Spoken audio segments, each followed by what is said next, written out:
Hello friends, welcome to my channel. आज का video हमारा होने वाला है मैथ गणित के ऊपर। जैसा कि आप देख पा रहे हो कि किस तरह के क्वेश्चन हैं और कितनी आसानी से आज हम इन्हें सॉल्व करने वाले हैं। फ्रेंड्स, ये वीडियो मेरा पार्ट 17 है। इससे पहले मेरे पार्ट जो है 16 आ चुके हैं, जिसमें मैंने इस तरह के क्वेश्चन को बहुत आसानी से समझाया है। फ्रेंड्स, आज भी मेरी वीडियो में 5 अति महत्वपूर्ण मोस्ट इंपॉर्टेंट क्वेश्चन को जो है मैंने शामिल किया है, जो कि कई बार परीक्षाओं में पूछे जाते हैं और आगे भी पूछे जाने वाले हैं। तो फ्रेंड्स, वीडियो में बनी रहिएगा अंत तक। आपको हर चीज़ क्लियर बेसिक तरीके से समझ में आएगी, कितनी आसानी से हम इस तरह के क्वेश्चन को सॉल्व करते हैं। तो फ्रेंड्स, चलो शुरू करते हैं वीडियो को और चलते हैं अपने पहले क्वेश्चन की तरफ। अब पहला क्वेश्चन है, दो संख्याओं का अनुपात 3:4 है और उनका लघुत्तम समावर्तक दिया हुआ है 180। दूसरी संख्या हमें बतानी है कि क्या होगी। देखो, लघुत्तम समावर्तक हम सभी को पता होता है एलसीएम। क्या होता है लघुत्तम समावर्तक? एलसीएम मतलब कि वो लीस्ट कॉमन मल्टीपल। फ्रेंड्स, जिनको नहीं पता है उनके लिए भी आप ध्यान से समझो। वो लीस्ट कॉमन मल्टीपल उन संख्याओं से डिवाइड हो जाए। ठीक है, लीस्ट कॉमन मल्टीपल मतलब कि देखो, हम फॉर एग्जांपल मैं आपको समझाना चाहती हूँ। जैसे कि फॉर एग्जांपल, हाँ जी, 12 है लीस्ट कॉमन मल्टीपल। देखो, ये क्या 3 और 4 से ये जो है कट जाएगा। ठीक है, ये वो छोटे से छोटा नंबर है जो 3 और 4 से कट जाएगा।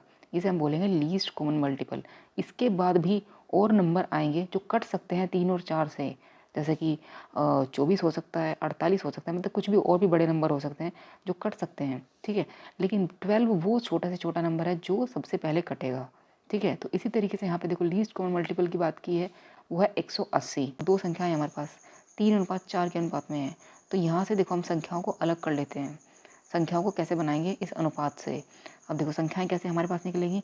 अब देखो यहाँ पे संख्याएं निकलेंगी हमारे पास 3, हम x मान सकते हैं, कुछ भी मान सकते हैं आप। ठीक है, 3x, फिर निकलेगी 4x। मतलब यहाँ पे देखो हमने दो संख्याएं निकाली 3x और 4x। x क्या है? यहाँ पे कांस्टेंट है जो कि समानुपात है। और ये देखो, अब ये दो संख्याएं हमारे पास निकल गई है 3x और 4x। क्या कह रहा है? इनका एलसीएम क्या कह रहा है? 180 है। तो अब देखो, लीस्ट कॉमन मल्टीपल का मतलब हम क्या करते हैं, जब हम लीस्ट कॉमन मल्टीपल निकालते हैं किसी भी संख्याओं का, जो दो संख्याएं होती हैं उन्हें, जो सेम संख्याएं होती हैं उन्हें एक बार लिखते हैं। अगर मैं इन संख्याओं का एलसीएम लूँ तो क्या होगा? हमारे पास 3, 4 और x हमारे पास देखो दोनों में कॉमन है तो एक बार जाएगा। ठीक है, तो ये क्या होगा? हाँ जी, ये हमारे पास क्या होगा? लीस्ट कॉमन मल्टीपल होगा 3 × 4 × x। और जबकि उसने दिया है क्या? 180 है, तो 3 × 4 × x is equal to 180। x की वैल्यू हम यहाँ से फाइंड कर सकते हैं। x यहाँ से निकल गया हमारा 15। दूसरी संख्या की वो बात कर रहा है कि दूसरी संख्या क्या होगी। मतलब हमने दूसरी संख्या क्या निकाली थी? 4x हमारी थी दूसरी संख्या। x हमारा यहाँ पे क्या निकला? 4। x की वैल्यू क्या निकली हमारे पास? 15। तो यहाँ से हम हमारा निकल जाएगा 60। ऑप्शन ए हमारे यहाँ क्या है? करेक्ट आंसर है। उम्मीद करूँगी फ्रेंड्स आपको ये क्वेश्चन बहुत अच्छे से क्लियर हुआ होगा। चलते हैं नेक्स्ट क्वेश्चन की तरफ। अब नेक्स्ट है, एक स्कूल के 30 शिक्षकों में से 60 वर्ष की एक आयु का एक शिक्षक सेवानिवृत्त हो गया।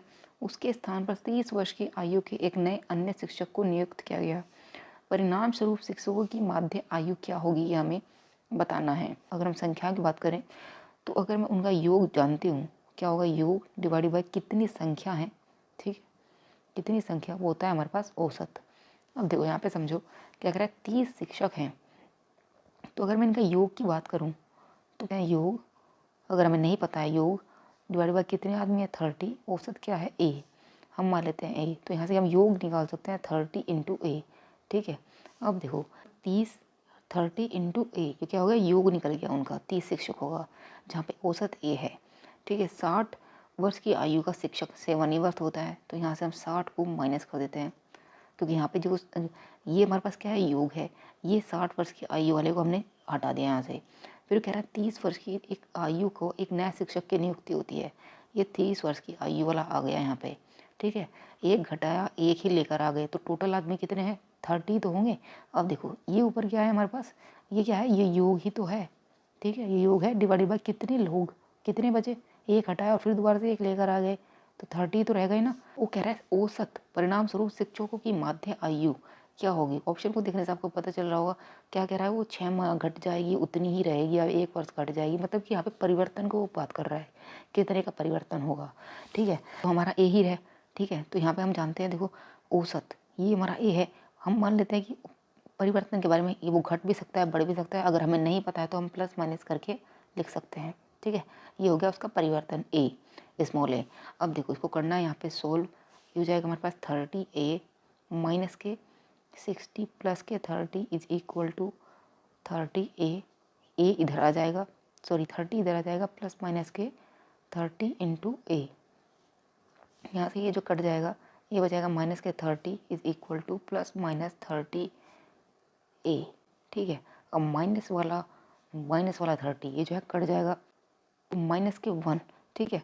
प्लस वाले से प्लस ये जो कट जाएगा तो ये यहाँ पे जो है -1 निकलता है, मतलब एक बार जो है घट जाएगी उसकी आयु। फ्रेंड्स उम्मीद करूँगी आपको ये क्वेश्चन क्लियर हुआ होगा बहुत अच्छे से। चलते हैं नेक्स्ट क्वेश्चन की तरफ। एक आदमी को 450 रुपये में एक वस्तु बेचने पर 10% की हानि होती है, ठीक है। यदि वह उसे 540 में बेचता है तो उसे कितने प्रतिशत का अभिलाभ या हानि होगी, ये हमें बताना है। यहाँ पे क्या कह रहा है, एक आदमी है जो 450 रुपये में एक वस्तु को बेच देता है, ठीक है, 10% की हानि के ऊपर, ठीक है। और 10% की हानि किसके ऊपर होगी? 10% की हानि होती है जो उसका क्रय मूल्य होता है। हम मान लेते हैं देखो क्रय मूल्य x है, ठीक है, या फिर इसको कॉस्ट प्राइस भी आप मान सकते हैं। कॉस्ट प्राइस क्या है? उसका CP है। उस पर वो क्या कर रहा है, 10% की हानि होती है। जब इस पर मैं 10% की हानि हो जाती हो कर दूंगी तो यहाँ पे देखो 10% की हानि होने के बाद इसका जो कॉस्ट प्राइस का जो मूल्य होगा, ठीक है, वो क्या होगा 90/100 से हम इसको मल्टीप्लाई करते हैं, ठीक है। फ्रेंड्स अगर आप मेरी इस तरह की वीडियो देखते होंगे तो आपको पता चलेगा कि मैं इसके बारे में मैंने डिटेल में समझाया बहुत अच्छे से, जिससे कि हर बच्चे को यह जो है क्लियर हो जाएगा कि हाँ कन्फ्यूजन नहीं रहेगा फ्रेंड्स कि हम क्यों करते हैं ऐसा, ठीक है। ये हो गया 90/100। या तो आप डायरेक्टली करो, CP का 10% निकालो, फिर उसको CP में से 10% को जो निकाला है आपने वो घटा दो, या फिर आप डायरेक्टली भी कर सकते हो 90/100, ठीक है। ये क्या है, बेच दिया है। ये क्या निकल गया, उसका V में निकल गया, मतलब कि विक्रय मूल्य निकल गया टोटल दिया हुआ था 450, ठीक है। अब देखो CP को हम जो है फाइंड कर लेते हैं। 9 से इसे काट देंगे, 9 पंजे 45, 0 साथ में है और 1 0 इधर, तो CP यहाँ से निकल गया हमारा 500। फिर क्या आता है, यदि वैसे 540 में बेचता हो, ठीक है, कॉस्ट प्राइस आपको पता चल गया 500 है, 540 में अगर वो बेचने की बात करता है तो उसका अभिलाभ कितने % होगा ये हमें बताना है। अभिलाभ का आपको पता चल गया होगा, 540 में बेच रहा है, कॉस्ट प्राइस 500 है, तो कितने का मुनाफा हुआ, ठीक है। जो प्रॉफिट हुआ वो हमारे पास 40 का हो गया, ठीक है। अब हमें ये % में बताना है। ये तो पता चल गया कि ये 40 है, लेकिन % में कितना है अब ये देख लेते हैं, ठीक है। इस 40 को, हाँ जी, इस 40 को आपको डिवाइड करना है किससे, 500 से, क्योंकि हमें जो प्रॉफिट होता है वो हमें कॉस्ट प्राइस पर ही तो होता है। जो हम बेच देते हैं, जो मूल्य मतलब बेचने के बाद जो मूल्य होता है क्या उस पर होता है, कॉस्ट प्राइस का जो प्रॉफिट होगा उसी पर तो हमें पता चलेगा कि हमारे पास प्रॉफिट हुआ कितना है, क्योंकि जो हमारे पास एक्चुअल में वैल्यू है, ठीक है, उसी के ऊपर हम जो है प्रॉफिट, लाभ और हानि को निकालते हैं। तो यहाँ से 500 रखेंगे नीचे और इंटू 100, बस इसको करना है यहाँ से सॉल्व। ये हो जाएगा 8, हाँ जी 8% का यहाँ पे जो है उसे लाभ हुआ है। तो ऑप्शन डी हमारे यहाँ पे क्या है, करेक्ट आंसर है। उम्मीद करूँगी आपको ये क्वेश्चन बहुत अच्छे से क्लियर हुआ होगा। चलते हैं नेक्स्ट क्वेश्चन की तरफ। अब नेक्स्ट है, P एक कार्य को 9 दिन में कर सकता है, Q P से 50% अधिक सक्षम है, Q को उसी कार्य को करने में कितने दिन लगेंगे ये हमें बताना है। हाँ जी देखो फ्रेंड्स, इस तरह के क्वेश्चन मैंने पहले भी अपनी वीडियो में समझाया है और इस तरह के क्वेश्चन आप पूछे भी जाते हैं एग्जाम में कई बार।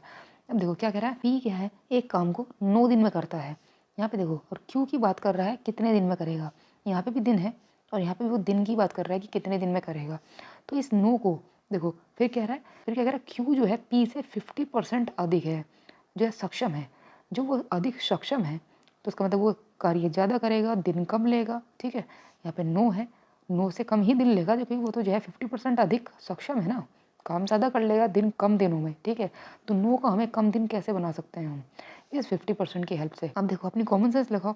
ये देखो फ्रेंड्स, यहाँ पे क्या है, 50% अधिक है, अधिक का मतलब हमें अधिक ही रखना होगा, ठीक है।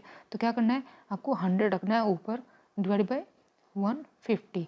इस तरह की जो क्वेश्चन है पहले मैंने अपनी वीडियो में समझाया है, उसका लिंक मैं डिस्क्रिप्शन में दे दूँगी, आप वहाँ से समझिएगा, ठीक है। तो यहाँ पे मैं आपको डायरेक्टली बता रही हूँ, आपको सिर्फ ऐसा ही करना है।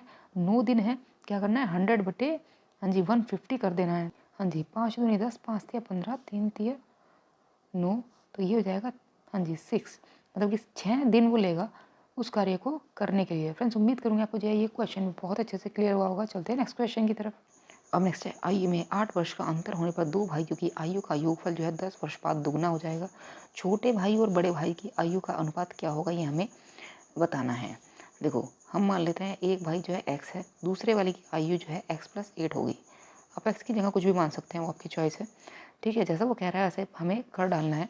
योगफल उनके दो भाइयों की आयु का जो योगफल है, हाँ जी क्या कह रहा है, योगफल x+8, ये उनकी आयु का क्या हो गया, योगफल हो गया। 10 वर्ष बाद इसमें हम क्या कर देंगे, 10 जोड़ देंगे, ठीक है। इसकी आयु में भी 10 जोड़ेंगे, इसकी आयु में भी 10 जोड़ेंगे, ठीक है। तो टोटल हम 20 जोड़ेंगे, समझ गए आप। यहाँ से हम जोड़ेंगे 20, क्या करें 10 वर्ष बाद दुगना हो जाएगा। दुगना हो जाएगा किसका, ये जो है दुगना हो चुका है, तो 2 से हम गुणा करेंगे इधर x+8, ठीक है। इसका दुगना हो जाएगा, बस यहाँ से इसको करना है सॉल्व। अभी देखो ये हो जाएगा इधर 2x प्लस 8 और भी ये हो जाएगा 28 इज 4x+16। बस करना है इसको यहाँ पे सॉल्व। ये जो है 2x हमारा निकलेगा इधर से, और 28 में से 16 को माइनस करेंगे तो 2x is equal to 28 minus 16,